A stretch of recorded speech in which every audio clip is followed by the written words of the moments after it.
संजय राऊतांच्या आरोपांसंदर्भात आता गिरीश महाजनांनी उत्तर दिलं। प्रफुल्ल लोढा सर्वपक्षीय कार्यकर्ता असल्याचं गिरीश महाजन यांनी म्हटलेलं आहे। गिरीश महाजनांनी प्रफुल्ल लोढाचे काही फोटो देखील दाखवले।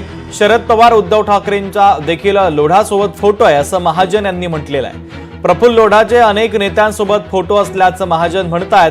फोटो आहेत म्हणून सुतावरून स्वर्ग गाठू नका, राऊतांना हे उत्तर देण्यात आलं। एकनाथ खडसे यांचं मानसिक संतुलन बिघडलंय असं म्हणत गिरीश महाजन यांनी खडसेंवर देखील आता हल्लाबोल केला।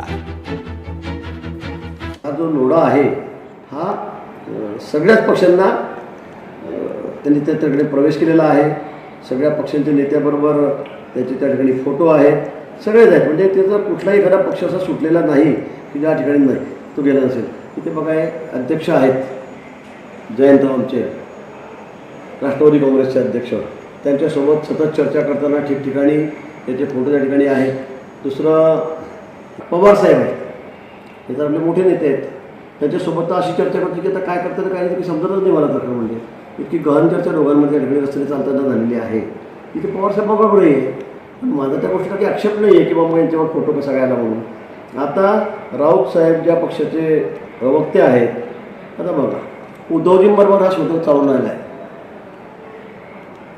उद्धव ठाकरे साहेबांसोबत हा लोढा त्याच्याबरोबर आहेत, अनेक फोटो तसे त्यांच्यासोबत अनेक फोटो आहेत। त्यावेळेला अजितदादा राष्ट्रवादीचे नेते होते, त्यावेळेला हा त्यांचा फोटो त्याच्यासोबत आहे। इथे तर बघा आता जयंतराव आणि हे आमचे बघा जामनेरचे लोढाजी असं बोलतात की जसं की सगळं महाराष्ट्राचं पादाक्रांत करायचं आहे की काय। आंबेडकर साहेब आहेत, आता गेल्या वेळेला लोकसभेला तरी त्यांचं तिकीट घेतलं होतं, त्यांच्या पक्षात ते गेले होते, त्यांच्यासोबतचा फोटो आहे। हा फोटो त्यांच्यासोबत आहे, आंबेडकर साहेबांच्यासोबतचा। आता हा सुप्रियाताई मोरचाच फोटो आहे। आता तुम्ही याला काय म्हणायचं मग? हा सुप्रियाताई यांच्या सुळे यांच्यासोबतचा त्याचा फोटो आहे। त्याची सवय आहे सगळीकडे जाऊन फोटो काढायची। मग मी आक्षेप घेतला का? आता या लोढांचं जर प्रेस आपण कॉन्फरन्स बघितल्या आणि खडसे साहेबांचे स्टेटमेंट जर बघितले आपण, तर तुम्हाला आश्चर्य वाटेल। अशा पद्धतीने हे लोक एकमेकांबद्दल बोलत आहेत, शिव्या देत आहेत, वाटेल तसं बोलत आहेत। प्रफुल्ल लोढा खडसेबद्दल काय काय म्हणाले, खडसे प्रफुल्ल लोढाबद्दल काय काय म्हणाले ते आपण बघितलंय। सकाळपासून लोक मला पाठवत आहेत आणि म्हणून कुठेतरी फक्त काही झालं की गिरीश महाजन, मला वाटतं हे इतके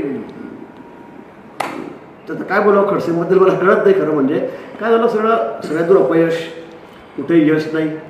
आता सत्तेपासून दूर फेकले गेले, भाजपात येऊन अगदी लोटांकडे घरात आले, त्यांना कोणी पक्षात घेतलं नाही। त्यामुळे त्यांची मानसिक अवस्था खरं म्हणजे खराबच झालेली। बुलेटिनमध्ये घेतो एक छोटासा